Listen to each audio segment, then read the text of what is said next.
এই যে অ্যাডসেন্সটা দেখতে পাচ্ছেন, এইটার পিন ভেরিফাই করার জন্য অর্থাৎ অ্যাড্রেস ভেরিফাই করার জন্য অনেকবার চেষ্টা করা হয়েছে।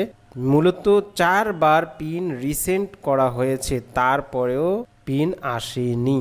তো দেখুন এখানে আমি এই গত 6 তারিখেই একটা পিন সেন্ড করেছি, আজকে 8 তারিখ।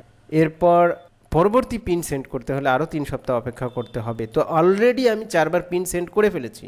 অ্যাডসেন্সের নিয়ম অনুযায়ী আপনি 4বার পিন সেন্ড করার পরেও যদি না আসে, সেক্ষেত্রে কিন্তু আপনি আপনার এই অ্যাড্রেস ভেরিফাই বা পিন ভেরিফাইটা আপনার আইডি কার্ড দিয়ে করতে পারবেন। সেটা কিভাবে করবেন, যদি উপরে যে নোটিফিকেশন দেখছেন সেখানে যদি অ্যাকশনে ক্লিক করেন তাহলে ওই পেজটাই আসে। তো আমি লার্ন মোড়ে ক্লিক করলাম। দেখুন লার্ন মোড়ে ক্লিক করার পর একটু নিচের দিকে স্ক্রোল করবেন। স্ক্রোল করার পর দেখবেন এখানে পিন ট্রাবল শুটার নামে একটা অপশন আছে, পিন ট্রাবল শুটার, এখানে ক্লিক করবেন। পিন ট্রাবল শুটারে ক্লিক করার পর এখানে কনফার্ম ইউর ইমেল অ্যাড্রেস বলছে, আপনার এটা ইমেল অ্যাড্রেস কিনা, অ্যাডসেন্সের ইমেল অ্যাড্রেস কিনা সেটা কনফার্ম করবেন। অবশ্যই ইয়েস, আমার এটাই হচ্ছে অ্যাডসেন্সের ইমেল অ্যাড্রেস, এখানে ইয়েস দিয়ে কন্টিনিউ করবেন। তারপর সেকেন্ড যে অপশনটা আছে পিন অ্যারাইভাল চেক, অর্থাৎ আপনি কি পিন পেয়েছেন কিনা, have you received your physical pin, অর্থাৎ আপনার কাছে চিঠিটা এসেছে কিনা, আপনি অবশ্যই নো দিবেন। চিঠিটা আসলে তো আপনি পিন দিয়েই ভেরিফাই করতেন। Then continue. তারপর দেখবেন যে এখানে একটা কন্ট্যাক্ট ফর্ম আসছে, এই যে দেখুন কন্ট্যাক্ট ফর্ম। কন্ট্যাক্ট ফর্মে ক্লিক করলে এখানে দেখবেন নেম, ইমেল অ্যাড্রেস, দেন অ্যাডসেন্সের পাবলিশার আইডি এবং আপনার যে আইডি কার্ড, সেই আইডি কার্ড সাবমিট করার একটা অপশন, দেন সাবমিট অপশন। তো নাম হিসেবে অবশ্যই আপনি চেক করে দেখবেন যে অ্যাডসেন্সে যে নাম আছে, অরিজিনালি আপনার অ্যাডসেন্সের পেমেন্ট অপশনে যে ঠিকানা দেয়া আছে, নাম দেয়া আছে, সেটা অবশ্যই যেন আপনার আইডি কার্ডের সাথে মিল থাকে। অবশ্যই যেন আইডি কার্ডের যেরকম আছে সেরকমই হুবহু থাকে। যদি আইডি কার্ডে আপনার ভুলও থাকে, আপনি ট্রাই করবেন যেন এই জায়গাটায় ওই ভুল ঠিকানাটাই দিতে, যাতে এখানে যেহেতু আইডি কার্ড আপনি সাবমিট করতে যাচ্ছেন, সেহেতু কিন্তু ওনারা আইডি কার্ডের সাথেই কিন্তু ম্যাচিং করবেন। তাই চেষ্টা করবেন যেন আইডি কার্ডে যদি আপনার নামের হালকা পাতলা ভুলও থাকে, তাহলে এখানে ভুল বানানটাই আপনি ব্যবহার করবেন। ঠিকানা যদি হালকা পাতলা উল্টাপাল্টাও থাকে, আপনি ওই উল্টাপাল্টা বা ভুলটাই এখানে ব্যবহার করবেন। তো আমি অ্যাডসেন্স থেকে এই নাম এবং পাবলিশার আইডিটা কপি করে নিয়ে আসতেছি। এই যে এখান থেকে আমি পাবলিশার আইডিটা PUB সহ নেব। পাবলিশার আইডিটা এখানে পেস্ট করে দিলাম, কপি করে নিয়ে এসে পেস্ট করে দিলাম। এবারে আমাকে এই যে অ্যাটাচমেন্ট ফাইল হিসেবে যেটা ব্যবহার করতে হবে, সেটা আপনি অবশ্যই এখানে আইডি কার্ড হতে পারে, ব্যাংক স্টেটমেন্ট হতে পারে, ড্রাইভিং লাইসেন্স হতে পারে, পাসপোর্ট হতে পারে, এগুলো ব্যবহার করে আপনি আপনার এই অ্যাড্রেস ভেরিফাই করতে পারবেন। তো আমি এখানে আইডি কার্ড দিয়েই ভেরিফাই করব।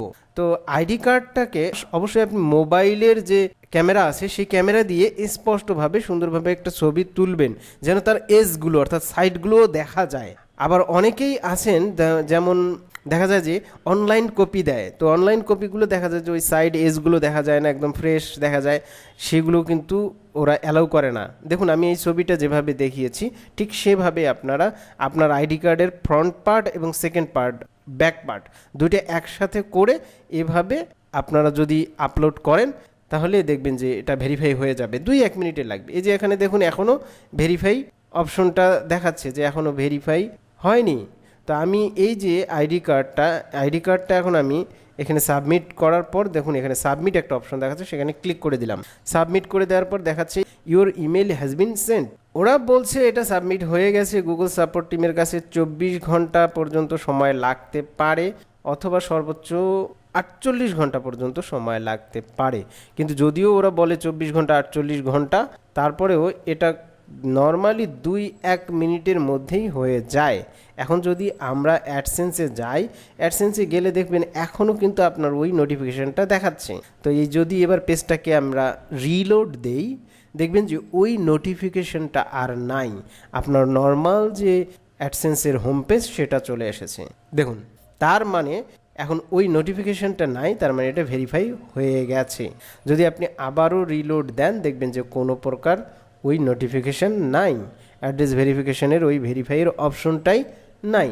এখন যদি আপনি পেমেন্ট অপশনে যান এবং সেখানে গিয়ে যদি ভেরিফিকেশান চেক অপশনে যান, ভেরিফিকেশান চেক অপশনে গিয়ে দেখতে পারবেন যে আপনার অ্যাডসেন্সের অ্যাড্রেস ভেরিফাই হয়ে গেছে। দেখুন এখানে address verification completed. Identity verification আগে কমপ্লিট করা ছিল। এই আইডেন্টিটি ভেরিফিকেশান কিভাবে কমপ্লিট করতে হয় সে বিষয়ে নিয়ে আমার চ্যানেলে ভিডিও আছে, আপনারা সেটা দেখে নেবেন। তারপর এখানে আমরা অ্যাড্রেস ভেরিফিকেশন করলাম। তো দেখুন, আপনার যদি পিন না আসে, পিন লেটারটা না আসে, অ্যাডসেন্সের চিঠিটা না আসে, একবার রিসেন্ড করবেন, 2বার 3বার 4বার, 21 দিন পর পর রিসেন্ড করা যায়। এভাবে আপনি 1বার 2বার 3বার 4বার রিসেন্ড করবেন, করার পরেও যদি আপনার পিনটা না আসে, সেক্ষেত্রে আপনি ID card, government issued ID card, driving licence, passport, বিদ্যুৎ বিলের কাগজ হতে পারে, ব্যাংক স্টেটমেন্ট হতে পারে, এগুলো দিয়ে আপনি ভেরিফাই করতে পারবেন। আশা করি বুঝতে পেরেছেন। যদি ভিডিওটি ভালো লেগে থাকে তাহলে অবশ্যই লাইক, কমেন্ট ও শেয়ার করতে ভুলবেন না। আর আমার চ্যানেলে যদি নতুন হয়ে থাকেন, এখনও সাবস্ক্রাইব না করে থাকেন, তাহলে অবশ্যই চ্যানেলটিকে সাবস্ক্রাইব করে সাথে থাকুন। ধন্যবাদ।